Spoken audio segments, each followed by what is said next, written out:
खुशखबरी, EPS 95 pension भोगियों को हायर पेंशन का लाभ मिलना शुरू। जल्दी से देखें लिस्ट में अपना नाम। कर्मचारी पेंशन योजना ईपीएस 95 के अंतर्गत लगभग 97,640 पेंशन भोगियों को हायर पेंशन मिलने जा रही है। लगभग 8,401 पेंशन भोगियों के पेंशन भुगतान आदेश पीपीओ जारी किए गए हैं और 89,235 पेंशन भोगी ऐसे हैं जिन्हें डिमांड नोटिस मिले हैं। हायर पेंशन का लाभ उनको मिलेगा जो सुप्रीम कोर्ट के नवंबर 2022 के फैसले के अनुसार हायर पेंशन के लिए योग्य माने गए थे। ऐसे पेंशन भोगियों को भविष्य में अपना बकाया ट्रांसफर करने के लिए नोटिस दिए जा रहे हैं। क्या है ईपीएस हायर पेंशन विकल्प? हायर पेंशन विकल्प चुनने पर कर्मचारी अपने पेंशन योजना में एक्चुअल सैलरी के आधार पर पेंशन फंड में योगदान देते हैं। सुप्रीम कोर्ट के नवंबर 2022 के फैसले के बाद योग्य कर्मचारियों को यह विकल्प चुनने की अनुमति दी गई थी। 1 सितंबर 2014 तक ईपीएफ के सदस्य रहे कर्मचारी हायर पेंशन विकल्प का चुनाव कर सकते हैं। जिन लोगों ने विकल्प का चयन किया उनको डिमांड लेटर भेजे गए थे और उनका पीपीओ जारी किया जा रहा है।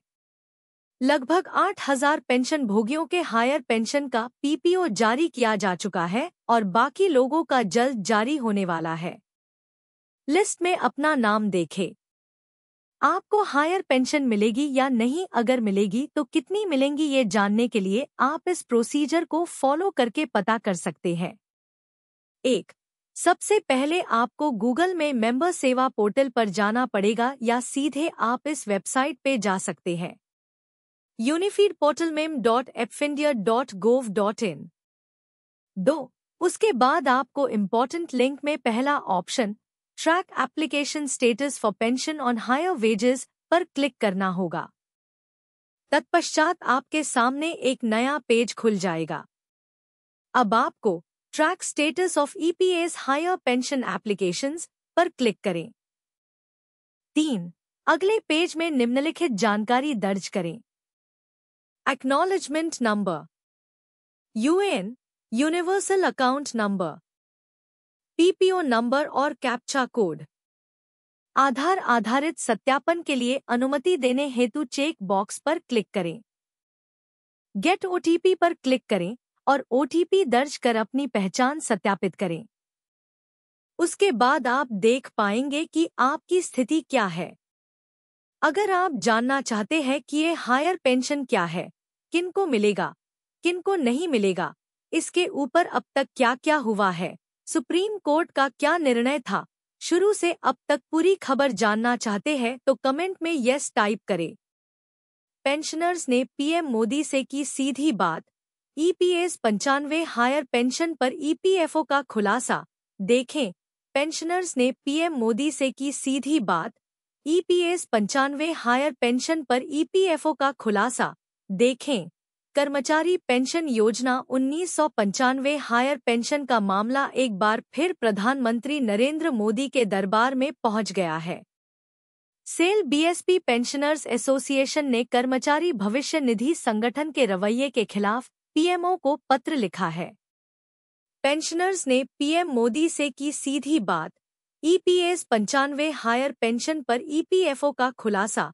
देखें, steel authority of India limited Bhilai steel plant के पूर्व कर्मचारियों अधिकारियों को कर्मचारी भविष्य निधि संगठन के द्वारा उच्च पेंशन देने से इनकार करने के मामले में व्यक्तिगत हस्तक्षेप की मांग की गई है। तो चलिए जानते हैं इस बारे में विस्तार से जानकारी।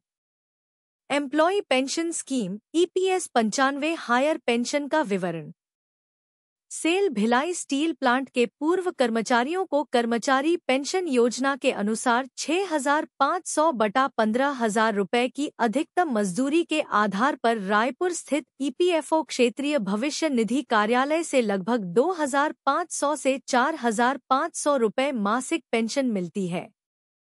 सर्वोच्च न्यायालय ने नवंबर 2022 में 2,500 रुपये की अधिकतम मजदूरी से अधिक वास्तविक मजदूरी पर उच्च पेंशन देने का निर्देश दिया है। वास्तविक वेतन अधिकतम वेतन 6,500 बटा 15,000 रुपये से अधिक है। न्यायालय ने स्पष्ट शब्दों में निर्देश दिया है कि उच्च पेंशन का लाभ छूट प्राप्त ट्रस्टों के पेंशन भोगियों को भी मिलेगा। सेल भिलाई इस्पात संयंत्र में एक छूट प्राप्त ट्रस्ट है, पेंशनर्स पेंशन फंड।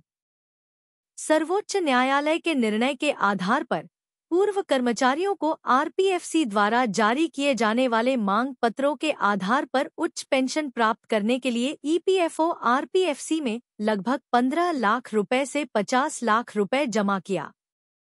इस निर्णय के लाभार्थी लगभग 11,750 पूर्व कर्मचारी, उनके 50,000 परिवार के सदस्य सहित हो सकते हैं। आरपीएफसी रायपुर द्वारा कई पूर्व कर्मचारियों को ब्याज सहित अतिरिक्त राशि जमा करने के लिए मांग पत्र जारी किए गए थे। इन मांग पत्रों के अनुपालन में कई पूर्व कर्मचारियों ने अतिरिक्त राशि भी जमा कर दी। Employees provident fund organisation EPFO ने ईपीएस 95 उच्च पेंशन के लिए जमा पैसा किया वापस। मार्च 2024 में आरपीएफसी रायपुर ने जमा की गई राशि यह कहते हुए वापस कर दी कि बीएसपी आंतरिक सीपीएफ ट्रस्ट नियमों में उल्लिखित अधिकतम वेतन 6,500 बटा 15,000 रुपये के कारण उच्च पेंशन नहीं दी जा सकती। आरपीएफसी ने यह भी कहा कि वे नई दिल्ली स्थित अपने मुख्यालय से स्पष्टीकरण की प्रतीक्षा कर रहे हैं और उक्त स्पष्टीकरण 7 महीने से अधिक समय से प्रतीक्षित है। पेंशनर्स सुप्रीम कोर्ट ने दिया है पॉवर पर ईपीएफओ एसोसिएशन के सेक्रेटरी बीएन अग्रवाल ने बताया, वास्तव में सर्वोच्च न्यायालय ने अपने निर्णय में छूट प्राप्त ट्रस्टों के आंतरिक ट्रस्ट नियमों में किसी भी शर्त के आधार पर उच्च पेंशन के लाभ से इनकार नहीं किया है। पेंशन फंड सेलबीएसपी के ट्रस्ट कर रहा नियमों का पालन। सेलबीएसपी आंतरिक सीपीएफ ट्रस्ट नियम छूट प्राप्त ट्रस्ट सीपीएफ अधिनियम और नियमों का हिस्सा है। ट्रस्ट नियमों में अधिकतम वेतन 6,500 बटा 15,000 रुपये सरकारी नियमों और परिपत्रों के अनुसार है। आंतरिक नियमों में कुछ भी गलत या अधिक कम नहीं बताया गया है। ईपीएफओ नई दिल्ली द्वारा समय समय पर 6,500 बटा 15,000 रुपये की अधिकतम वेतन सीमा के लिए कई परिपत्र जारी किए गए हैं और सेलबीएसपी के ट्रस्ट द्वारा भी इसी का अनुपालन किया जा रहा है। ईपीएस 95 पेंशन भोगियों को मिला तोहफा। पेंशन में अच्छी खासी बढ़ोतरी को लेकर आई अपडेट। ईपीएस 95 यानी एम्प्लॉय पेंशन स्कीम 1995 के पेंशन भोगियों ने अपनी मिनिमम पेंशन बढ़ाने के लिए एक बहुत बड़ा आंदोलन शुरू कर रखा है। इसका नेतृत्व नेशनल एजुटेशन कमिटी एनएसी के द्वारा किया जा रहा है, जो फिलहाल दिल्ली में मौजूद है, जिसका मुख्य उद्देश्य पेंशन की मिनिमम राशि 1,000 रुपये को बढ़ाकर 7,500 रुपये करना है। एनएसी के राष्ट्रीय सचिव कमांडर अशोक रावत और महासचिव ने कर्मचारी संगठन के मुख्य अधिकारियों से इस बारे में अब चर्चा की है, जिससे लगता है कि उनकी मांगें बहुत जल्दी पूरी की जाएंगी। तो चलिए जानते हैं क्या है रिपोर्ट। ईपीएस 95 स्कीम यह एक रिटायरमेंट स्कीम है जो प्राइवेट सेक्टर में काम कर चुके रिटायर्ड कर्मचारियों को 58 वर्ष की आयु के बाद 1,000 रुपये मिनिमम पेंशन और 7,500 रुपये अधिकतम पेंशन दी जाती है। लेकिन यूपीएस की घोषणा के बाद प्राइवेट सेक्टर के कर्मचारी अब 1,000 रुपये को बढ़ाकर 7,500 रुपये मिनिमम करने की मांग कर रहे हैं, क्योंकि 1995 के बाद इस राशि पर कोई संशोधन नहीं किया गया है। एनएसी की क्या है मांगे। एनएसी और कर्मचारी भविष्य निधि संगठन के अधिकारियों के बीच में हाल फिलहाल में ही एक बैठक हुई, जिसमें प्रमुख मुद्दों पर चर्चा की गई, जिसके अंदर पेंशन की राशि को बढ़ाने, मेडिकल सुविधाओं और महंगाई भत्ता आदि के बारे में बात की गई। पूरी बातचीत के अंदर इन्हीं मुद्दों को प्राथमिकता दी गई। इन मांगों को लेकर कर्मचारी भविष्य निधि संगठन की प्रतिक्रिया पॉजिटिव देखी गई और इसके बारे में केंद्रीय भविष्य निधि आयुक्त प्रशासन चंद्रमौली चक्रवर्ती ने यह स्पष्ट जानकारी दी कि इसके बारे में गहन सोच विचार किया जा रहा है। जल्द हो सकती है पेंशनर्स की मांगे पूरी।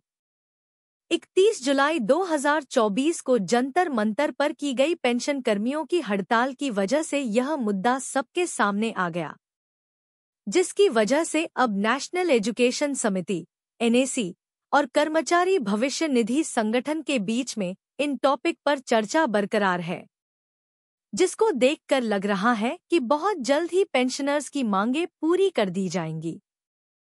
पेंशन कर्मियों के जीवन में सुधार लाने के लिए बहुत जल्द पेंशन की राशि को बढ़ाया जाएगा।